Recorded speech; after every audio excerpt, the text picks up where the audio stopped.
আমাদের বন্ধু দেশ বলতেন যারা বেড়িবাঁধ খুলে দিয়ে উল্লাস করছে তারা, দেশ ডুবে গেলেও কিচ্ছু যায় আসে না বন্ধু রাষ্ট্রের। বাল্যক দেখা মাত্রই গাছে উঠল, লেখা ছিল শাস্ত্রে। স্বার্থ ছাড়া কখনোই পাশে দাঁড়ায়নি বন্ধু রাষ্ট্রের সরকার। আমাদের নিয়ন্ত্রিত কিছু বেড়িবাঁধ এখনই দরকার। বাংলাদেশের মানুষ যতবারে গর্জে উঠেছে ততবারে সফলতা অর্জন করেছে। আমাদের বন্ধু রাষ্ট্র ভারত, তাদের দেশে বন্যা হয়, কিন্তু এই বন্যা গুরুপুরে আমাদের দেশে চলে আসে। তারা বন্যা আমাদের উপহার দেয়, আর আমরা উপহার দিই কি? ইলিশ, গ্যাস।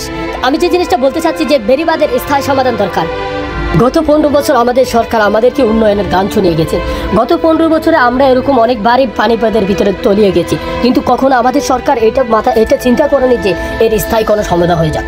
তিনি যদি পদ্মা সেতু তৈরি না করে মানুষদের জন্য একটা বেড়িবাঁধ তৈরি করে দিতেন, তাহলে হয়তো আজকে এই দৃশ্য দেখতে হতো না। ফারাক্কা বাঁধ খুলে দিয়ে আমাদেরকে পানি চাপা দেওয়ার এটাই তো একটা ষড়যন্ত্র করেছে ইন্ডিয়া। কিন্তু তারাই না বলে আমাদের নাকি বন্ধু দেশ তারা। যে প্রজন্ম বুঝতে পারবে ভারত কখনো আমাদের বন্ধু নয়, শত্রু, সে জাতি হবে জাতির শ্রেষ্ঠ সন্তান।